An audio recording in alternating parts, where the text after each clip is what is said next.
ನಾವು ಹಿಂದಿನ ಕ್ಲಾಸಲ್ಲಿ ಬೆಳೆ ಅಂತಂದ್ರೆ ಏನು, ಆ ಬೆಳೆಯ ವಿಧಗಳಾವು, ಆ ಬೆಳೆಯ ವಿಧಗಳಿಗೆ ಉದಾಹರಣೆ ಕೊಟ್ಟಿದ್ವಿ, ಮತ್ತೆ ಡೆಫಿನೇಷನ್ ಕೊಟ್ಟಿದ್ವಿ ಅಲ್ವಾ. ನಾವು ಮುಖ್ಯವಾಗಿ ಬೆಳೆಗಳಲ್ಲಿ ಎರಡು ವಿಧ ಅಂದ್ಕೊಂಡಿದ್ವಿ. ಒಂದು ಖಾರಿಫ್ ಬೆಳೆ ಮತ್ತು ಇನ್ನೊಂದು ರಬಿ ಬೆಳೆ ಅಂತೇಳಿ.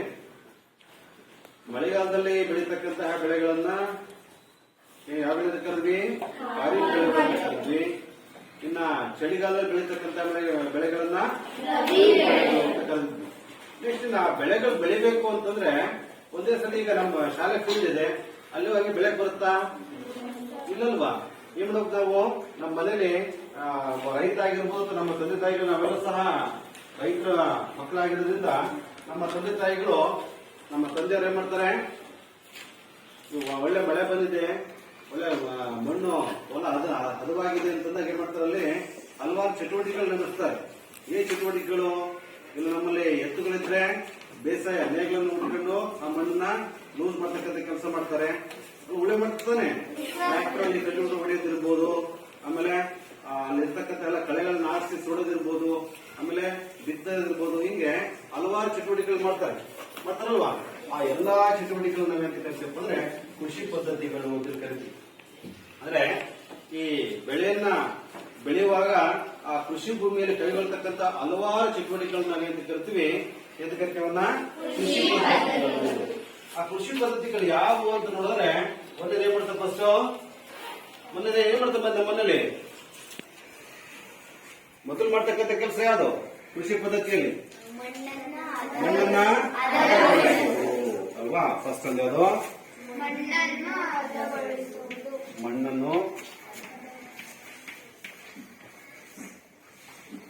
ಮಣ್ಣನ್ನ ಹದಗೊಳಿಸುವಿಕೆ ಅಲ್ವಾ. ಈಗ ಮಣ್ಣನ್ನ ಹದಗೊಳಿಸಿದ ನಂತರ ಏನ್ ಮಾಡ್ತಾರೆ? ಎರಡು ವಿಧಾನ ಅದು. ಎರಡನೇದು ಮಾತಾಡ್ಬೇಕು. ಮಣ್ಣನ್ನು ಹದಗೊಳಿಸಿರ್ತಾರೆ, ಸಮತಟ್ಟ ಆಗುತ್ತೆ. ಸಮತಟ್ಟ ಆದ್ಮೇಲೆ ಮಾಡ್ತಾರೆ ಹೌದವಾ? ಆತರ ಮಾಡೋದಿಲ್ವಾ? ಬಿತ್ತನೆ ಮಾಡ್ತಾರ? ಬಿತ್ತನೆ ಮಾಡಿದ್ಮೇಲೆ ಮಾಡ್ತಾರೆ ಗೊಬ್ಬರ ಹಾಕ್ತಾರಲ್ವಾ? ಸಾವಯವ ಮತ್ತು ರಸಗೊಬ್ಬರಗಳ ಬಳಕೆ. ಇಷ್ಟು ಗೊಬ್ಬರ ನೀರ್ ಬೇಕಲ್ವ ಅದಕ್ಕೆ? ನೀರಾವರಿ. ಐದನೇದು ನೀರಾವರಿ. ನಾವು ನೀರು ಬಿಟ್ಟು ಅಂದ್ಮೇಲೆ ಹಲವಾರು ಕಳೆಗಳು ಬೆಳಿತಾವಲ್ವಾ? ಕಳೆಗಳಿಂದ ರಕ್ಷಣೆ. ಆಮೇಲೆ ಕಳೆಗಳ ರಕ್ಷಣೆ ಮಾಡಿದ ನಂತರ ಹಲವಾರು ತಿಂಗಳು, ಒಂದು 2 ತಿಂಗಳಿಗೆ ಬರ್ತದೆ, ಚೆನ್ನಾಗಿ ಬೆಳೀತಲ್ವಾ? ಬೆಳೀತಲ್ವಾ? ಬೆಳೀತಾ ಅದೇ ಮಾಡ್ತಾರೆ, ಅದು ಬೈತಿದ್ದಾನೆ. ಕೊಯ್ದ ನಂತರ ಏನ್ ಮಾಡ್ತಾರೆ? ಅದನ್ನ ಸಂಗ್ರಹಣೆ. ತಾವನ್ನು ಮನೇಲಿ ಹಾಕಿರ್ತವಲ್ವಾ? ಇವಿಷ್ಟು ಕೃಷಿ ಪದ್ಧತಿಗಳು. ಒಂದೇನದು ಮಣ್ಣನ್ನು ಹದಗೊಳಿಸುವಿಕೆ, ಬಿತ್ತನೆ, ಬಗ್ಗೆ ರಕ್ಷಣೆ, ಕೊಯ್ಲು, ಸಂಗ್ರಹಣೆ ಅಲ್ವಾ. ಫಸ್ಟ್ ಈಗ ಮಣ್ಣನ್ನ ಹದಗೊಳಿಸೋದು ಅಂತಂದ್ರೆ ಏನು? ಮಣ್ಣನ್ನ ಹದಗೊಳಿಸ್ತಕ್ಕಂಥದ್ದು ಅಂದ್ರೆ ನಮ್ಗೆಲ್ಲ ಗೊತ್ತಿದೆ. ಅದನ್ನ ಮಣ್ಣನ್ನ ಲೂಸ್ ಮಾಡ್ತಕ್ಕಂಥದ್ದು. ಮಣ್ಣನ್ನ ಲೂಸ್ ಮಾಡತಕ್ಕಂಥದ್ದು. ಇಲ್ಲಿ ಮಣ್ಣನ್ನ ಈ ಬಿಡಿಬಿಡಿಯಾಗಿ ಅಂದ್ರೆ ಲೂಸ್ ಮಾಡ್ತಕ್ಕಂಥದ್ದು. ಅದರ ಉದಾಹರಣೆಯಲ್ಲಿ ಏನ್ ಬಳಸ್ತೀವಿ? ಎತ್ತುಗಳನ್ನು ಬಳಸ್ಕೊಂಡು ನೇಗಿಲ ಸಹಾಯದಿಂದ ಉಳುಮೆ ಮಾಡ್ತಾರೆ. ಅಥವಾ ನಮ್ಮ ಟ್ರಾಕ್ಟರ್ ಇದ್ರೆ, ಇತ್ತೀಚಿನ ದಿನಗಳಲ್ಲಿ ಕಲ್ಟಿವೇಟರ್ ಇದೆ, ಕಲ್ಟಿವೇಟರ್ ಬಳಸ್ಕೊಂಡೆ ಮಾಡ್ತೀವಿ ನಾವು ಉಳುಮೆಯನ್ನ ಮಾಡ್ತೀವಿ. ಅರ್ಥಾಗ್ತಿದೆಯಾ? ಈ ಮಣ್ಣನ್ನ ನಾವು ಕಲ್ಟಿವೇಟರ್ ಇರ್ಬೋದು ಅಥವಾ ನೇಗಿಲು ಇದನ್ನು ಬಳಸಿ ಮಾಡೋದ್ರಿಂದ ಏನಾಗುತ್ತೆ? ಮಣ್ಣಲ್ಲಿ ಏನಾಗುತ್ತೆ? ಗಟ್ಟಿ ಇರ್ತಕ್ಕಂಥ ಮಣ್ಣು ಲೂಸ್ ಆಗುತ್ತೆ. ಆ ಲೂಸ್ ಆಗಿರ್ತಕ್ಕಂಥ ಮಣ್ಣಲ್ಲಿ ಹೆಚ್ಚಿನ ಪ್ರಮಾಣದಲ್ಲಿ ನೀರು ಹಿಡಿದುಕೊಳ್ಳುತ್ತೆ. ಆಮೇಲೆ ಲೂಸ್ ಆದ ಮಣ್ಣಲ್ಲಿ ಹೆಚ್ಚಿನ ಪ್ರಮಾಣದ ಗಾಳಿ ಆಡುತ್ತೆ. ಆ ಗಾಳಿ ಆಡೋದ್ರಿಂದ ಏನಾಗುತ್ತೆ? ಆ ಸಸ್ಯಗಳ ಬೇರುಗಳು ಈಸಿಯಾಗಿ ಬೆಳಿಲಿಕ್ಕೆ ಅಥವಾ ಈಸಿಯಾಗಿ ಆಳೋಕೆ ಇಳಿಲಿಕ್ಕೆ ಸುಲಭ ಆಗುತ್ತೆ. ಅದ್ರ ಜೊತೆಗೆ ಆ ಮಣ್ಣಿನ ಮೇಲ್ಪದರದಲ್ಲಿ ಏನಾಗ್ತದೆ? ಸೂಕ್ಷ್ಮ ಚಟುವಟಿಕೆ ಅಂತ ಹಲವಾರು ಸಸ್ಯಗಳ ಎಲೆಗಳಿರ್ಬೋದು, ಕೆಲವು ಜೀವಿಗಳಿರ್ಬೋದು, ಅವೆಲ್ಲವೂ ಏನಾಗ್ತಾವಲ್ಲಿ ಕೊಡ್ತಿರ್ತಾವೆ. ಮಣ್ಣು ಪೋಷಕಾಂಶಯುಕ್ತವಾಗಿರುತ್ತೆ. ಆ ಪೋಷಕಾಂಶಯುಕ್ತನ್ನ ಮಣ್ಣನ್ನು ಏನ್ ಮಾಡ್ತೀವಿ? ಮೇಲ್ ತರ್ತಕ್ಕಂಥ ಕೆಲಸ ಮಾಡುತ್ತೆ. ಮಣ್ಣು ತಿರುಗಾಕತ್ತಲ್ವಾ? ಕೆಳಗಿನ ಮಣ್ಣು ಮೇಲೆ ಬರ್ತಲ್ವ? ಕಲ್ಲಿರಲಿ ನೇಗಿಲಿರಲಿ, ಅದು ಆಳಕ್ಕೆ ಹೋದಾಗ ಮಣ್ಣು ಕೆಳಗೆ ತಿರುವಾಗ್ತಕ್ಕಂಥ ಕೆಲಸ ಮಾಡುತ್ತೆ. ಆ ತಿರುವಾಗಿ ಬಳಸ್ತಕ್ಕಂತಹ ಸಾಧನಗಳು ನಾವು ಹಿಂದಿನ ಕಾಲ ನೋಡಿದ್ರೆ ನೇಗಿಲು ಬಳಸ್ತಾ ಇದ್ರು. ಈ ನೇಗಿಲು ನಮ್ಗೆಲ್ಲ ಗೊತ್ತಿದೆ ಅಲ್ವಾ? ನೇಗಿಲು ನಾವೆಲ್ಲ ನೋಡಿದ್ವಿ. ನೇಗಿಲು ಅಂತಂದ್ರೆ ಮುಖ್ಯವಾಗಿ ಹಿಂದೆಲ್ಲ ಮರದಿಂದ ಮಾಡತಕ್ಕಂಥ ನೇಗಿಲು ಬಳಸ್ತಾ ಇದ್ವಿ. ಈಗ ಕಬ್ಬಿಣದ ಮಾಡತಕ್ಕಂಥ ನೇಗಿಲು.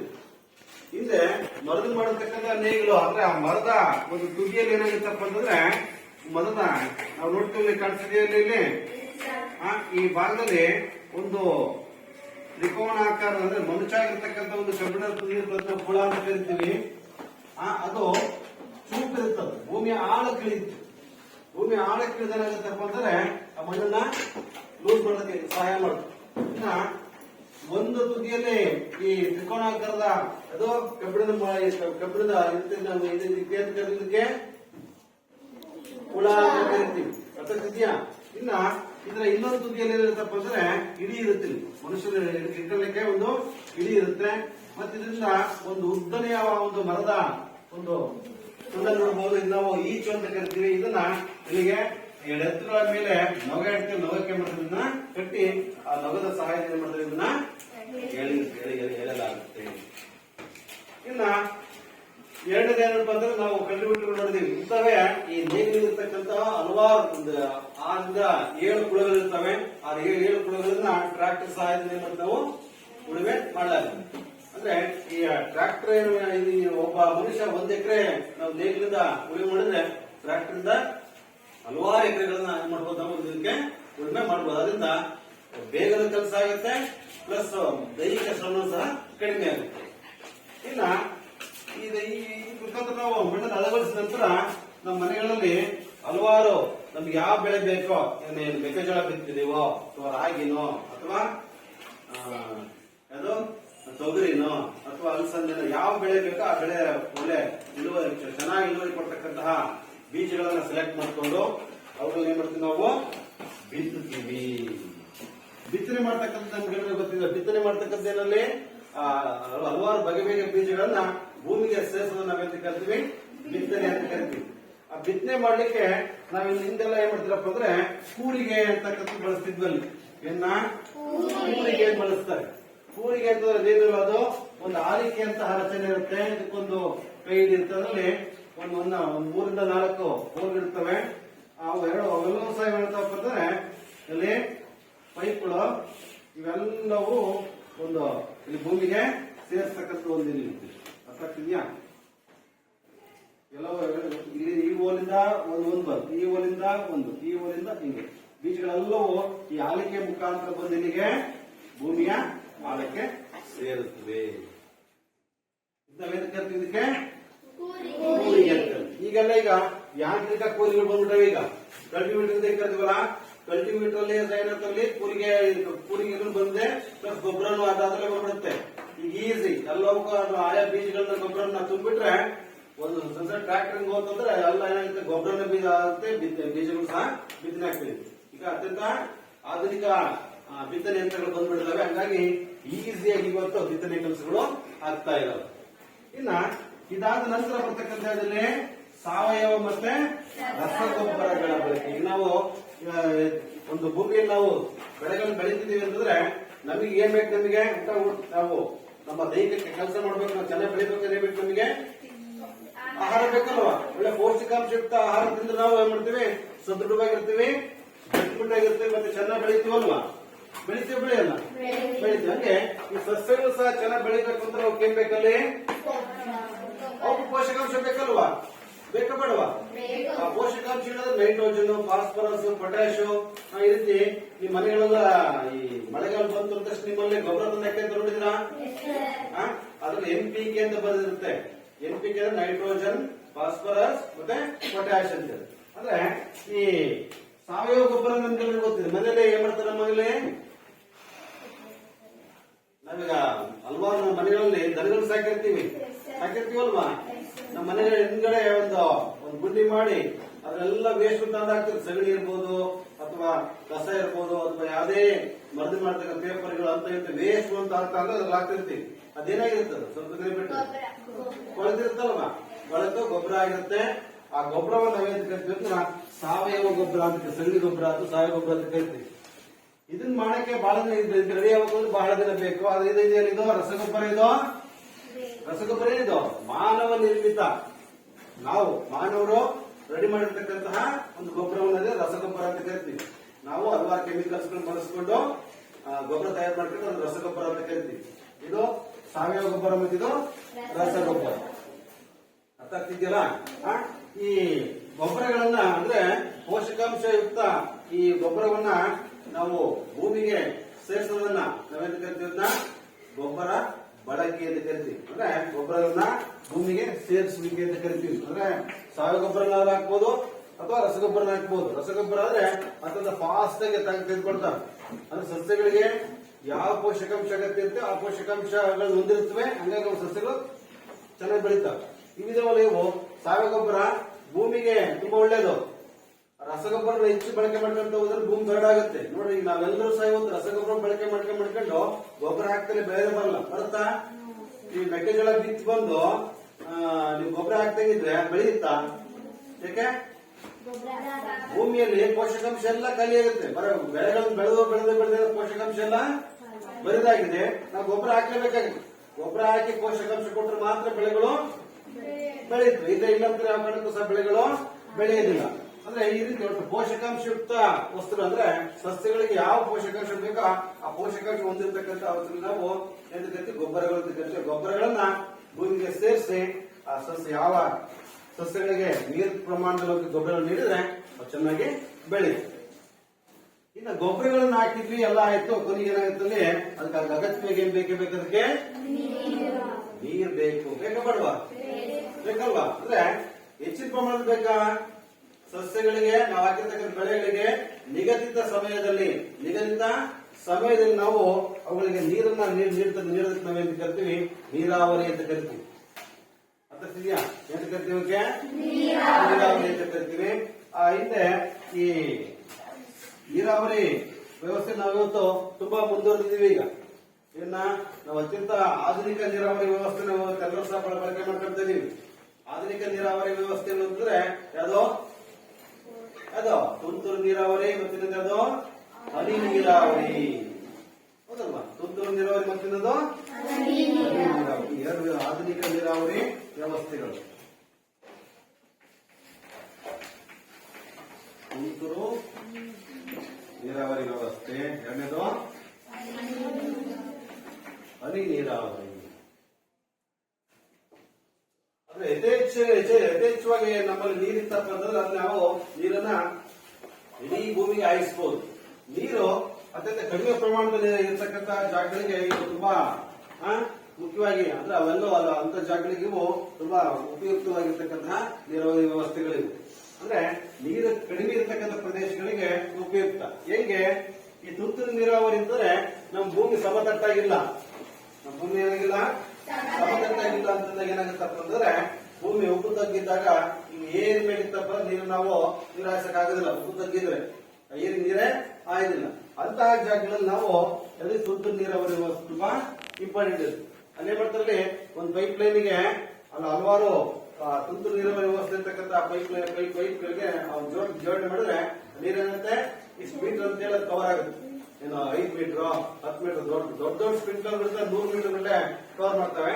ಸಣ್ಣ ಸ್ಪ್ರಿಂಕ್ಲರ್ ಆದ್ರೆ 5 ಮೀಟರ್ 10 ಮೀಟರ್ಗೆ ಇಡೀ ನಮ್ಮ ಭೂಮಿಯ ಸುತ್ತ ಭೂಮಿ ಎಷ್ಟಿದೆಯೋ ಅದಕ್ಕೆಲ್ಲ ನಾವು ಯಾವ ಮಾಡ್ಬೋದಲ್ಲಿ ಈ ತುಂತುರು ನೀರಾವರಿ ವ್ಯವಸ್ಥೆ ಬಳಸ್ಕೊಂಡು ನೀರನ್ನು ಒದಗಿಸಬಹುದು. ಇನ್ನ ಹನಿ ನೀರಾವರಿ ಅಂತಂದ್ರೆ ಇಲ್ಲಿ ಡ್ರಾಪ್ ಬೈ ಡ್ರಾಪ್ ಬೀಳ್ತಕ್ಕಂಥದ್ದು. ನೀವು ಎಲ್ಲರೂ ಸಹ ನೀವು ಅಡಿಕೆ ಗಿಡಗಳು ನೋಡಿದ್ರೆ ಈಗ ಅಡಿಕೆ ತೋಟಗಳಲ್ಲಿ ಒಂದು ಮೈನ್ ಪೈಪ್ ಲೈನ್ ಹೋಗಿರುತ್ತೆ.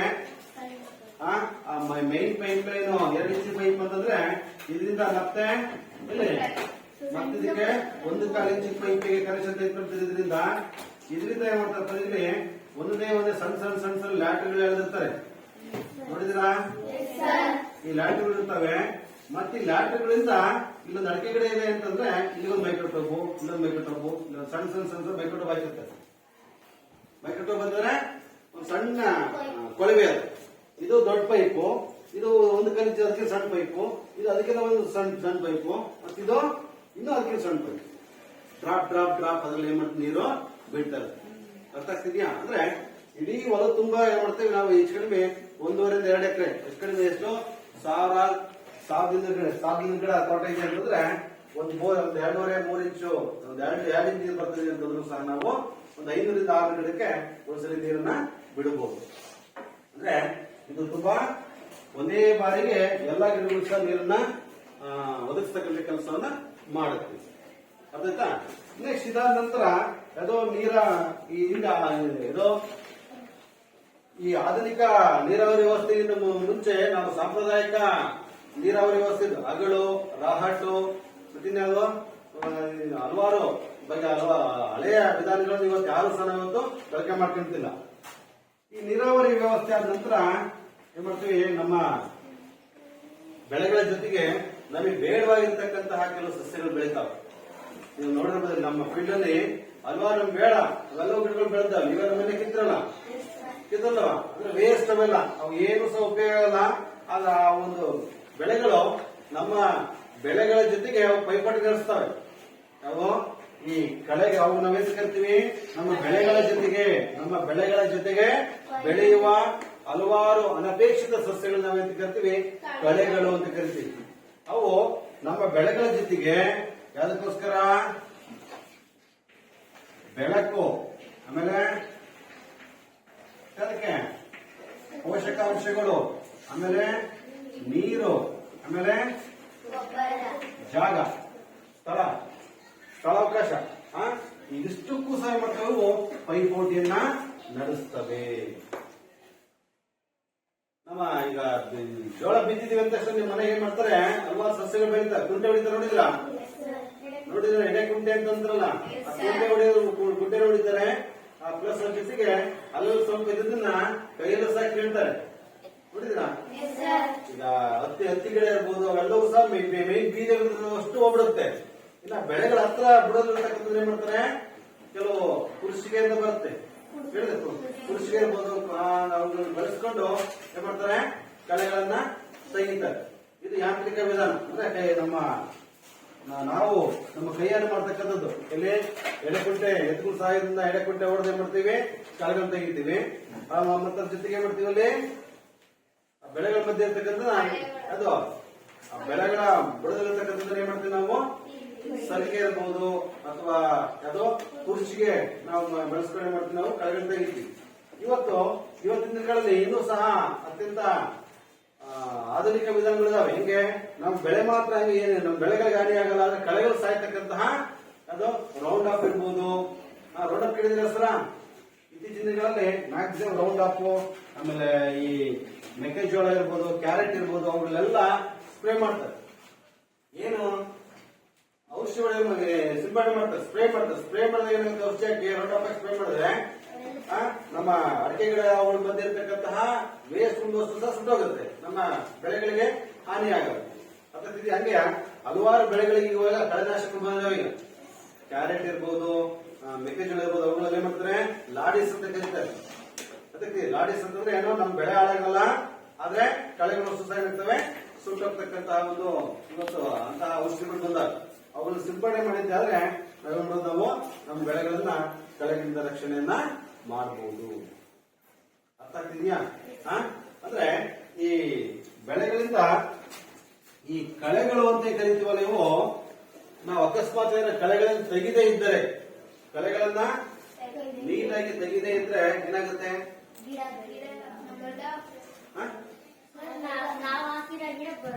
ನಾವು ಹಾಕಿರ್ತಕ್ಕಂಥ ಬೆಳೆಗಳು ಚೆನ್ನಾಗಿ ಬರಲ್ಲ. ಯಾಕೆ? ಪೋಷಕಾಂಶನೆಲ್ಲ ಕಳೆಗಳು ಇಟ್ಕೊಂಡ್ಬರ್ತವೆ. ಅವಾಗ ಏನಾಗ್ತವೆ, ಬೆಳೆ ಚೆನ್ನಾಗಿ ಬೆಳೆಯಲ್ಲ. ಹೌದಲ್ವಾ? ಬೆಳೆ ಚೆನ್ನಾಗಿ ಬೆಳೆಯೋದಿಲ್ಲ. ಆಮೇಲೆ ಈ ಕಳೆಗಳು ಮ್ಯಾಕ್ಸಿಮಮ್ ಬೆಳೆದು ಅಂತಂದ್ರೆ ಹಲವಾರು ರೋಗಗಳು ಬರ್ತವೆ ಬೆಳೆಗಳಿಗೆ. ಗೊತ್ತಾಗ್ತಿದ್ಯಾ? ಅದೇನದು ರೋಗಗಳಿಂದ ಇನ್ನೂ ಸಹ ನಾವು ರಕ್ಷಣೆ ಮಾಡಬೇಕು. ಗೊತ್ತಾಗ್ತಿದ್ಯಾ? ಅದು ನಾವು ಬೆಳೆಗಳನ್ನು ಬೆಳೆದಿದ್ದೀವಿ, ಅಲ್ಲಿ ಕಳೆಗಳು ಹಲವಾರು ಬೆಳೆದಿದ್ದೀವಿ ಅಂತಂದಾಗ ನಮ್ಮ ಬೆಳೆಗಳಿಗೆ ಹಲವಾರು ರೋಗಗಳು ಸಹ ಬರ್ತಕ್ಕಂಥ ಚಾನ್ಸ್ ಇರುತ್ತೆ. ಆ ಕಳೆಗಳು ಏನ್ ಮಾಡ್ತಪ್ಪ ಅಂದ್ರೆ ನಮಗೆ ಅದು ಹೆಚ್ಚಿನ ಪ್ರಮಾಣದ ಸಸ್ಯಕ್ಕೆ ಬೇಕಾಗಿರ್ತಕ್ಕಂಥ ಪೋಷಕಾಂಶ ಬೆಳಕನ್ನು ಸಹ ಬಳಸ್ಕೊಂತವೆ, ಪೋಷಕಾಂಶಗಳನ್ನು ಹೀರ್ಕೊಂತವೆ. ನೀರನ್ನು ಸಹ ಹಿಡ್ಕೊಳುತ್ತೆ, ಮತ್ತೆ ಹೆಚ್ಚಿನ ಪ್ರಮಾಣದಲ್ಲೂ ಸಹ ಜಾಗ ಅದು ಸಹ ಹಿಡ್ಕೊಳ್ಳುತ್ತೆ. ಹಂಗಾಗಿ ಏನಾಗುತ್ತದೆ, ಕಳೆಗಳು ನಮ್ಮ ಬೆಳೆಗಳ ಬೆಳವಣಿಗೆಗೆ ತುಂಬಾ ಹಾನಿಯನ್ನು ಉಂಟು ಮಾಡ್ತಾರೆ. ನಮ್ಮ ಬೆಳೆಗಳು ಕುಂಠಿತವಾಗುತ್ತವೆ. ಆದ್ರಿಂದ ಇವನ್ನು ನಾವು ತೆಗಿಲೇಬೇಕು. ಗೊತ್ತಾಗ್ತಿದ್ಯಾ? ಉದಾಹರಣೆಗೆ ನಮ್ಮ ಮನೆಗಳಲ್ಲಿ ಒಬ್ಬ 5 ಜನ ಇದೀವಿ ಅಂತಂದಾಗ ಎಷ್ಟು ಜನ? 5 ಜನ ಇದೀವಿ. 5 ಜನಕ್ಕೆ ಆಗುವಷ್ಟು ಆಹಾರ ಇದೆ. 5 ಜನಕ್ಕೆ ಆಗುವಷ್ಟು ಆಹಾರ ಇದೆ. ಏನ್ ತೊಂದ್ರೆ, ಆರಾಮಾಗಿರ್ತೀವಿ. ಹೌದಲ್ವಾ? ಅದೇ 10 ಜನ ಆಗ್ಬಿಟ್ರೆ ಇರೋ ಫುಡ್ ಅಷ್ಟೇ ಇರ್ತಕ್ಕಂಥ ಆಹಾರ ಅಥವಾ ಫುಡ್ಗಳು ಅಷ್ಟೇ ಇದೆ. ಆದ್ರೆ 10 ಜನ ಆಗ್ಬಿಟ್ರೆ ಸಾಕಾಗುತ್ತಾ? ಸಾಕಾಗ್ತಾನೆ. ಇವ್ರಿಗೆ ಹೊಡ್ತಂಬಲ್ಲ, ಅವ್ರಿಗೆ ಹೊಡ್ತಂಬಲ್ಲ. ಏನಾಗ್ತದೆ ಇವಾಗ? ಸರಿಯಾದ ಪ್ರಮಾಣದಲ್ಲಿ ನಮಗೆ ಸಫಿಶಿಯಂಟ್ ಆಗಿರ್ತಕ್ಕಂಥ ಪೋಷಕಾಂಶಗಳು ದೊರೆಯಲ್ಲ. ಸರಿಯಾಗಿ ಪೋಷಕಾಂಶ ದೊರೆಯಿಲ್ಲ ಅಂತ ನಮ್ ಶಕ್ತಿ ದೊರೆಯಲ್ಲ. ಅವಾಗ ನಾವು ಆಕ್ಟಿವಿಟಿ ಇರಕ್ಕಾಗತ್ತಾ? ಚಟುವಟಿಕೆ ಇರ್ತೀರಾ? ಇಲ್ಲ. ಹೌದಲ್ವಾ? ಅವಾಗ ಏನಾಗ್ತದೆ, ಶಕ್ತಿ ಕೊರತೆ ಉಂಟಾಗ್ತಂದಾಗ ನಾವು ಯಾವುದೇ ರೀತಿ ಇರ್ತಕ್ಕಂಥ ಆಕ್ಟಿವಿಟಿ ಪಾಲ್ಗೊಳ್ಳಿಕ್ಕೆ ಸಾಧ್ಯ ಆಗಲ್ಲ. ಆದ್ರಿಂದ ಇವನ್ನೇನ್ ಮಾಡ್ಬೇಕು, ನಾವು ನಮ್ಮ ಬೆಳೆಗಳ ಮಧ್ಯೆ ಬೆಳೀತಕ್ಕಂಥ ಅನಪೇಕ್ಷಿತ ಸಸ್ಯಗಳನ್ನು ನಾವು ತೆಗಿಲೇಬೇಕು.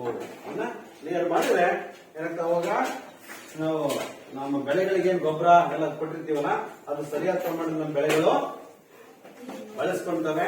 ಅವಾಗ ಅವು ಹೆಚ್ಚಿನ ಚೆನ್ನಾಗಿ ಹುಲಸಾಗಿ ಬೆಳೀತಾವೆ. ಹುಲಸಾಗಿ ಬೆಳೆದಂತ ಏನಲ್ಲಿ ಚೆನ್ನಾಗಿ ಬೆಳವಣಿಗೆ ಬಂತು ಅಂತಂದಾಗ ನಾವು ಫಸ್ಟ್ ಸಹ ಏನಾಗ್ತಾವಲ್ಲಿ ಚೆನ್ನಾಗಿ ಬರುತ್ತೆ, ಇಳುವರಿ ಚೆನ್ನಾಗಿ ಬರುತ್ತೆ. ಇಳುವರಿ ಚೆನ್ನಾಗಿ ಬಂತು ಅಂತಂದ್ರೆ ನಾವೆಲ್ಲ ನೋಡಿದ್ವಲ್ಲ, ನಮ್ಮ ಬೆಳೆಗಳು ನಮ್ಮ ಮನೆಗಳಲ್ಲಿ ನೀವು ಮೆಕ್ಕೆಜೋಳ ಎಲ್ಲ ಬಳದ ಹೋಗಿದ್ದೀರಾ? ಹೋಗ್ತೀರ ಊರಿಗೆ? ಈಗ ಅಡಿಕೆ ಸೀಸನ್, ಅಡಿಕೆಲ್ಲೂ ಸಹ ಏನಾಗಿದೆ, ಈಗ ಚೆನ್ನಾಗಿ ಹಿಂಗಾರ ಹೊಡೆದಲ್ಲಿ ಅಡಿಕೆ ಬೆಳೆದಿದೆ ಅಲ್ವಾ? ಅದು ಅಡಿಕೆ ಎಲ್ಲ ಕೊಯ್ಕೊಂಡ್ ಮನೇಲಿ ತಗೊಂಡ್ ಎಲೆ ಬಿಸಾಕ್ತಾರ. ಚೆನ್ನಾಗಿ ಎಲ್ಲ ಮೈ ತುಂಬ್ಕೊಂಡಂತಾನೆ ಗಿಡಗಳಲ್ಲ ಒಳ್ಳೆ ಚೆನ್ನಾಗಿ ಅಡಿಕೆ ಬೆಳೆದಿರ್ತಾರೆ. ಆ ಮೆಕ್ಕೆಜೋಳ ಸಿಹಿ ಬಿತ್ತಿದ್ದಾರೆ. ಈಗ ಎಲ್ಲರೂ ಸಹ ನೋಡಿದ್ರ, ಈಗ ಒಳ್ಳೆ ಬೆಳೆ ಬಂದಿದೆಯಲ್ಲ. ಈಗ ನಿಮ್ ಕಡೆ ಮೆಕ್ಕೆಜೋಳ ಬಿತ್ತಿಲ್ವಾ? ಬಿತ್ತಿದ್ದಾರೆ ಅಲ್ವಾ? ಅಂದ್ರೆ ಇನ್ನೊಂದು 1-1.5 ತಿಂಗಳ ತಕ್ಷಣ ಮೆಕ್ಕೆಜೋಳ ಚೆನ್ನಾಗಿ ಬೆಳೆಯುತ್ತೆ. ಬಿತ್ತಾಗ ಸ್ವಲ್ಪ ಗೊಬ್ಬರ ಹಾಕಿದ್ರೆ ಮತ್ತೆ ಸ್ವಲ್ಪ ದಿನ ಬಿಟ್ರೆ ಆ ಕಳೆ ತೆಗೆದು ಮತ್ತೆ ಟೈಮ್ ಹಾಕ್ತಾರೆ, ಗೊಬ್ಬರವನ್ನು ಹಾಕ್ತಾರೆ. ಅವಾಗ ಮೆಕ್ಕೆಜೋಳ ದಿನ ಏನಾಗುತ್ತದೋ ಹುಲಸಾಗಿ ಚೆನ್ನಾಗಿ ಬೆಳೆಯುತ್ತೆ. ಚೆನ್ನಾಗಿ ಬೆಳೆದ ಏನಾಗುತ್ತೆ, ಮೆಕ್ಕೆಜೋಳ ತೆನೆ ಏನಾಗುತ್ತೆ, ಒಂದೊಂದು 2-2 ಹೊಂದಲ್ವಾ, ದೊಡ್ಡದಾಗುತ್ತೆ. ತೆನೆಗಳು ಬಂದು ಅಂತಂದ್ರೆ ಒಳ್ಳೆಯ ಇಳುವರಿ ಬಂದಂಗೆ ಲೆಕ್ಕ. ಹಂಗಾಗಿ ನಾವು ನಮ್ಮ ಬೆಳೆಗಳನ್ನ ಕಳೆಗಳು ಮತ್ತೆ ಈ ರೋಗಗಳಿಗೂ ಸಹ ನಾವು ಸಿಂಪಡಣೆ ಮಾಡಬೇಕು. ಹಲವಾರು ಔಷಧಿಗಳನ್ನ ಸ್ಪ್ರೇ ಮಾಡಿ ಯಾವ ರೋಗಗಳಿಗೆ ಯಾವ ಔಷಧಿ ಹೊಡಿಬೇಕು ಅಂತ ನೋಡಿ ಚೆಕ್ ಮಾಡಿಸಿ ನಾವು ನಮ್ಮ ಬೆಳೆಗಳು ಬಂದಿರತಕ್ಕಂಥ ರೋಗಗಳಿಗೆ ತಕ್ಕಂಥ ಔಷಧಿಗಳನ್ನ ನಾವು ಸ್ಪ್ರೇ ಮಾಡಿದ್ದೇವೆ. ಆ ರೋಗಗಳು ಕ್ಲಿಯರ್ ಆಗ್ತವೆ, ಬೆಳೆಗಳು ಚೆನ್ನಾಗಿ ಬೆಳೀತವೆ. ನಾವೆಲ್ಲರೂ ಸಹ ಅಷ್ಟೇ, ನಮಗೆ ಕಾಯಿಲೆ ಬಂದಾಗ ನಾವು ಆಕ್ಟಿವ್ ಆಗಿರ್ತೀವ. ಏನ್ ಮಾಡ್ತೀವಿ ನಾವು? ಹಾಸ್ಪಿಟ್ಲ್ ಹೋಗ್ತೀವಲ್ವಾ? ಹಾಸ್ಪಿಟ್ಲ್ ಹೋದಾಗ ಡಾಕ್ಟ್ರು ನಮಗೇನು ಜ್ವರ ಬಂದಿದೆಯಾ, ಶೀತ ಬಂದಿದೆಯಾ, ಕೆಮ್ಮಾಗಿದೆಯಾ, ಅದು ತಕ್ಕಂತಾಗ ಟ್ಯಾಬ್ಲೆಟ್ಸ್ ಒಂದು ಇಂಜೆಕ್ಷನ್ ಕೊಟ್ಟಾಗ ನಮಗೆ ಆ ರೋಗಗಳು ಆ ಸೂಕ್ಷ್ಮಜೀವಿಗಳು ನಾಶ ಆಗ್ತವೆ.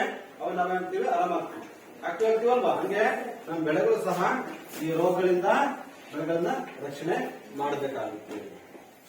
ಈ ಕಳೆ ಮತ್ತು ರೋಗ ಇವುಗಳಿಂದ ನಾವು ರಕ್ಷಣೆ ಮಾಡಿದ ನಂತರ ನಮ್ಮ ಬೆಳೆ ಚೆನ್ನಾಗಿ ಹುಲಸಾಗಿ ಉತ್ಪನ್ನ ಬೆಳೀತಲ್ವಾ? ಬರೋದಿಲ್ವಾ? ಅದೆಲ್ಲ ಕೊಯ್ಲು ಮಾಡ್ಬೇಕು. ಕೊಯ್ಲು ಮಾಡೋದಕ್ಕೆ ಇತ್ತೀಚಿನ ದಿನಗಳಲ್ಲಿ ಏನಾಗಿದೆ, ಈಗ ಕೊಯ್ಲು ಮಾಡ್ತೀವಲ್ವಾ? ಕೊಯ್ಲು ಮಾಡೋದಂದ್ರೆ ಹೆಂಗೆ?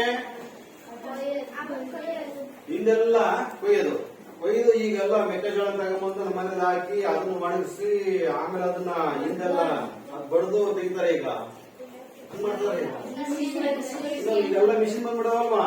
ಆದ್ರೆ ನಾವು ಸಣ್ಣರಿದ್ದಾಗ ಕೊಯ್ಲು ಹೆಂಗ್ ಮಾಡ್ತಿದ್ವಿ ಅಂತಂದ್ರೆ ಅವನ್ನೆಲ್ಲವನ್ನು ಹೋಗಿ ಇಲ್ಲಿ ಒಂದೇ ತೆನೆ ಎಲ್ಲವನ್ನು ಕಿತ್ಕೊಂಡು ಒಂದು ಗಾಡಿಲಿ ಟ್ರಾಕ್ಟರ್ ಹಾಕೊಂಡು ಬಂದು ನಮ್ಮ ಮನೆಗಳ ಹತ್ರ ಅದನ್ನ ಸುರಿದು ಮತ್ತೆ ಅವನ್ನ ಸಿಪ್ಪೆಗಳನ್ನೆಲ್ಲ ಮ್ಯಾನ್ಯಲ್ ಮುಂಚೆ ಸಿಪ್ಪೆಗಳನ್ನ ಸಿಪ್ಪೆಗಳನ್ನ ತೆಗೆದು ಮತ್ತೆ ಅವನ್ನೆಲ್ಲ ಸಿಪ್ಪೆ ತೆಗೆದ ನಂತರ ಅವನೊಂದ್ ಕಡೆ ಹಾಕಿ ಅವನೊಂದ್ 2-3 ದಿವಸ ಒಣಗಿಸಿ ಅವನೇನ್ ಮಾಡಿದ್ವಿ, ಒಂದಕ್ಕೊಂದು ಬೀಜಗಳನ್ನು ತೆಗಿತಾ ಇದ್ವಿ.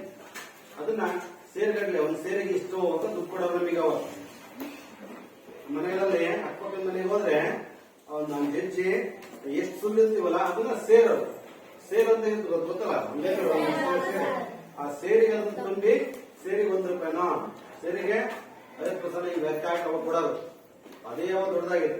ಅಂದ್ರೆ ಅದಕ್ಕೆ ಹಲವಾರು ದಿನಗಳೇ ಬೇಕಾಗ್ತಿರ್ತದೆ. ಆದ್ರೆ ಈಗಿನ ದಿನಗಳಲ್ಲಿ ಏನಾಗಿದೆಪ್ಪ ಅಂದ್ರೆ ಯಾವ ತೆನೆಯನ್ನ ಕೀಳೋ ಅವಶ್ಯಕತೆ ಇಲ್ಲ, ಅದನ್ನ ಏರಿಕೆ ಬರೋ ಅವಶ್ಯಕತೆ ಇಲ್ಲ, ಏನಿಲ್ಲ. ಏನಾಗಿದ್ದ ಎಲ್ಲ ಮಿಷಿನ್ ಬಂದ್ಬಿಟ್ಟ, ಒಂದಾಗೆ ಹೋಗುತ್ತದು. ಈಗ ಟ್ರಾಕ್ಟರ್ ಹೋಗುತ್ತಂಗೆ ಆ ಮಿಷಿನ್ ಒಂದಾಗೆ ಹೋಗುತ್ತೆ, ಅದೇ ಕಟ್ ಮಾಡುತ್ತೆ, ಅದೇ ತೆನೆಲ್ಲ ಒಳಗೆ ಹಾಕೊಳ್ಳುತ್ತೆ, ಅದೇ ತೂರುತ್ತೆ, ಅದೇ ಸುಲಿಯುತ್ತೆ, ಎಲ್ಲ ಮಾಡಿ ಕೊನೆಗೆ ಏನ್ ಮಾಡೋದು ಇಡೀ ನಮ್ಮ ಬೆಳೆ ಧಾನ್ಯ ಬರುತ್ತದನ್ನ ಬೀಜ ಬರ್ತದನ್ನ ನಾವು ಚೀಲಕ್ಕೆ ತುಂಬ್ಕೊಳ್ಳೋದು ಅಷ್ಟೇ ಕೆಲಸ. ರೆಡಿ ಕೊಡುತ್ತೆ. ಈಗ ಅಂತಹ ಮಿಷಿನ್ ಬಂದವೆ. ಭತ್ತ ಇರ್ಬೋದು, ಭತ್ತ ಕೊಯ್ಯೋ ಮಿಷಿನ್ ಇದೆ, ಮೆಕ್ಕೆಜೋಳ ಕೊಯ್ಯೋ ಮಿಷಿನ್ ಇದೆ, ರಾಗಿ ಕೊಯ್ಯೋ ಮಿಷಿನ್, ಇವೆಲ್ಲವೂ ಸಹ ಎಲ್ಲ ಆಧುನಿಕ ಯುಗದಲ್ಲಿ ಹಲವಾರು ಯಂತ್ರಗಳು ಬಂದೀಗ ಮಾನವ ಚಟುವಟಿಕೆಯನ್ನೇ ಕಡಿಮೆ ಮಾಡ್ಬಿಟ್ಟಿದೆ. ಹೌದಲ್ವಾ?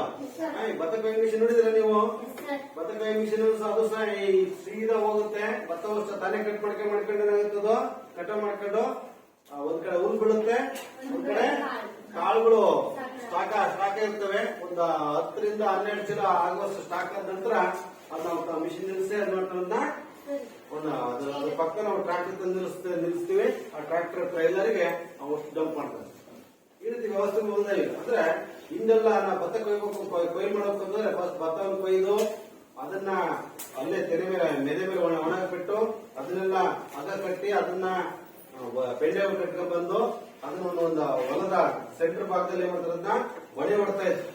ಬಳೆ ಹೊಟ್ಟಿ ಆಮೇಲೆ ಅದ್ರ ಸುತ್ತ ಎಲ್ಲ ಪಾಟ್ಗಳನ್ನ ಹಾರಿಸಿ ಮತ್ತದನ್ನೆಲ್ಲ ಹಳ್ಳಿ ಅದನ್ನ ಟ್ರಾಕ್ಟರ್ ಇಂದ ತುಳಿಸಿದ ನಂತರ ಆ ಹುಲ್ಲನ್ನೆಲ್ಲ ತೆಗೆದು ಆ ಬಂದಿರ್ತಕ್ಕ ಭತ್ತವೆಲ್ಲ ದುನ್ನ ಮಾಡಿ ಅದನ್ನ ಮತ್ತೆ ಗಾಳಿಗೆ ತೂರ್ತಾ ಇತ್ತು. ಗಾಳಿಗೆ ತೂರಿ ಆಮೇಲೆ ತಗೊಂಡೋಗ್ತಿತ್ತು. ಇದಕ್ಕೆ ಹಲವಾರು ದಿನಗಳು ಬೇಕಿತ್ತು. ಅದಕ್ಕೆ ಇದು ಲಾಂಗ್ ಟೈಮ್ ಪ್ರೋಸೆಸ್. ಇದು ಬಹಳ ದಿನ, ಯಾಕಂದ್ರೆ ಮನುಷ್ಯರಿಂದ ಮಾಡ್ತಕ್ಕಂಥ ಕೆಲಸ ಆಗಿದ್ರಿಂದ ತುಂಬಾ ದಿನ ಬೇಕಾಗ್ತದೆ. ಈಗ ಹಂಗಲ್ಲ. ಈಗ ಬೆಳಿಗ್ಗೆ ಮಿಷಿನ್ ತಗೊಂಡು ಹೋದ್ಮೇಲೆ ಸಂಜೆ ನಮ್ಮ ಮನೆಗೆ ಬೆಳೆಗಳನ್ನ ತಗೊಂಡ್ ಬಂದ್ಬಿಡ್ಬೋದು. ದಿನಕ್ಕೊಂದು 10 ರಿಂದ 15 ಎಕರೆ ನಾವು ನಮ್ಮ ಬೆಳೆಗಳನ್ನ ಕೊಯ್ಲು ಮಾಡ್ಕೊಂಡು ಈಸಿಯಾಗಿ ನಾವು ಇವತ್ತು ತರಬಹುದು. ಆ ಲೆವೆಲ್ಗೆ ನಾವು ಏನ್ ಮಾಡ್ತಿದೀವಿ, ಕೊಯ್ಲನ್ನ ಮಾಡ್ತಾ ಇದ್ದೀವಿ. ಇನ್ನು ಕೊಯ್ಲು ಮಾಡಿದ ನಂತರ ಆ ಬೆಳೆಗಳನ್ನ ನಾವು ಸರಿಯಾದ ರೀತಿ ಸಂಗ್ರಹಣೆ ಮಾಡಬೇಕು. ಹೇಗೆ ಆ ಬೆಳೆಗಳಿಗೆ ಮುಖ್ಯವಾಗಿ ಇರತಕ್ಕಂತಹ ಪಿಡುಗುಗಳು ಇದಾವೆ. ನಾವು ದಂಶಕಗಳು ಅಂತ ಕರಿತೀವಿ. ಇಲಿ, ಯಜ್ಞ ಅವೆಲ್ಲ ತಿಂದ ನೋಡಿದ್ರ ತಿನ್ನೋದಿಲ್ವಾ? ತಿಂತವೆ. ಆಮೇಲೆ ನಮ್ಮ ವಾತಾವರಣ ಬೆಳಿಗ್ಗೆ ಶೀತ ಬರ್ತಕ್ಕಂಥ ಇರ್ಬೋದು, ಮಳೆ ಇರ್ಬೋದು, ಆಮೇಲೆ ಬಿಸಿಲು ಇರ್ಬೋದು. ಬಿಸಿಲಿನ ತಾಪಕ್ಕೂ ಸರಿಯಾಗತ್ತಲ್ಲಿ ನಮ್ಮ ಬೆಳೆಯಲ್ಲಿರ್ತಕ್ಕ ನೀರಾಂಶ ಅಷ್ಟು ಡ್ರೈ ಆಗ್ತಾ ಅಂತಂದ್ರೆ ಆ ಬೆಳೆಗೆ ಸಾರಾಂಶ ಉಳಿದಿರುತ್ತಾ ಇಲ್ಲಲ್ವಾ? ಹಂಗಾಗಿ ಆ ಸೂರ್ಯನ ಬೆಳಕಿನ ಸಹ ಕಾಪಾಡಬೇಕು. ಪ್ಲಸ್ ಏನ್ ಮಾಡಬೇಕು,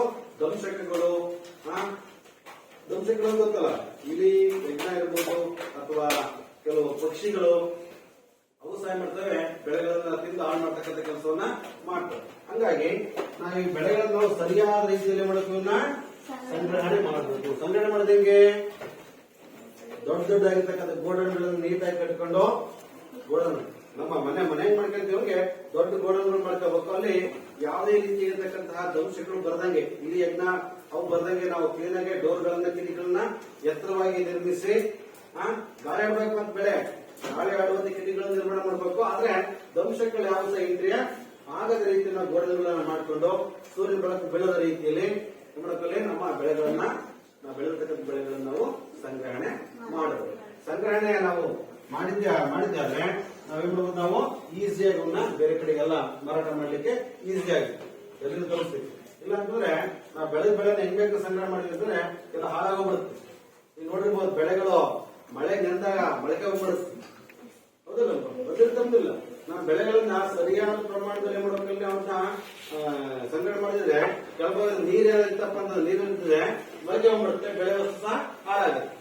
ಅದೇ ರೀತಿ ನಾವು ಸರಿಯಾದ ಪ್ರಮಾಣ ಒಣಗಿಸ್ಬೇಕು. ಅವನ್ನ ನಮ್ಮ ಏನೇ ಮಿಷಿನ್ಗಳು ಬಂದಿದ್ರು ಸಹ ಬೆಳೆಗೆ ಒಣಗಲ್ವ? ಈಗ ಬೆಳೆಗೆ ನಮ್ಮ ಮೆಕ್ಕೆಜೋಳನ ಮಿಷಿನ್ ಕೊಯ್ಸ್ಕೊಂಡ್ ಬಂದಿದ್ರು ಸಹ ಅದನ್ನ ತಂದು ಸ್ವಲ್ಪ 1 or 2 days ಒಣಗಿಸ್ತಾರೆ. ಅದನ್ನ ಯಾಕೆ? ನಿಗದಿತ ಪ್ರಮಾಣದಲ್ಲಿ ನೀರೇನಾಗುತ್ತದು ಡ್ರೈ ಆಗಬೇಕು. ಹಸಿ ಇತ್ತಪ್ಪ ಅಂದ್ರೆ ಏನಾಗುತ್ತದು ಮೊಳಕೆ ಹೋಗ್ಬಿಡುತ್ತೆ. ಅದೇ ಹಸಿ ಇತ್ತು ನಂಗೆ ನಾವು ಸ್ಟಾರ್ಟ್ ಮಾಡಿದ್ವಿ ಅಂತಂದ್ರೆ ಏನಾಗ್ಬರ್ತದೋ ಬಳಕೆ ಬಂದ್ಬಿಡುತ್ತೆ ಅಥವಾ ಕೊಳ್ತೋಗ್ತಕ್ಕಂಥ ಚಾನ್ಸಸ್ಗಳು ಇರುತ್ತೆ. ಫಂಗಸ್ ಅಲ್ಲಿ ಅಟ್ಯಾಕ್ ಚಾನ್ಸ್ ಇರುತ್ತೆ. ಹಾಗಾಗಿ ನೀರಿನ ಪ್ರಮಾಣದಲ್ಲಿ ಮಾತ್ರ ನೀರಿನ ಅಂಶದಲ್ಲಿ ಇರಬೇಕಾಗುತ್ತೆ. ಇನ್ನ ಈ ರೀತಿ ಸರಿಯಾದ ರೀತಿಯಲ್ಲಿ ನಾವು ಬೆಳೆಗಳನ್ನ ಸಂಗ್ರಹಣೆ ಮಾಡಿದ್ದರೆ ನಮ್ಮ ಬಳಕೆಗೆ ಅವು ಈಸಿಯಾಗಿ ದೊರೆಯುತ್ತೆ. ಗೊತ್ತಾಗ್ತಿದ್ಯಾ? ಇವಿಷ್ಟು ವಿಧಾನಗಳು ನೀವು ಕೃಷಿ ಪದ್ಧತಿಗಳು ಈ ಪದ್ಧತಿಗಳು ಅನುಸರಿಸಿದ್ರೆ ನಾವು ಒಳ್ಳೆ ಇಳುವರಿಯನ್ನು ಪಡ್ಕೊಳ್ಳಿಕ್ಕೆ ಸಾಧ್ಯ ಆಗುತ್ತೆ. ಇವಿಷ್ಟು ವಿಧಾನಗಳನ್ನ ಬಳಸ್ಕೊಂಡು ನಾವು ನಮ್ಮ ಮನೆಗಳಲ್ಲಿ ನಡೀತಕ್ಕಂಥ ಚಟುವಟಿಕೆಗಳು ವಸ್ತು ನಾವು ಕೃಷಿ ಪದ್ಧತಿಗಳ ಜೊತೆ ಕಲಿಸ್ತೀವಿ. ಅರ್ಥ ಆಗಿದೆಯಲ್ಲ? ಅರ್ಥ ಆಗಿದೆ? ಅರ್ಥ ಆಗಿಲ್ಲ? ಓಕೆ, ನೆಕ್ಸ್ಟ್ ಕ್ಲಾಸ್ ಅಲ್ಲಿ ನಾವು ಮುಂದಿನ ಚರ್ಚೆ ಮಾಡೋಣ.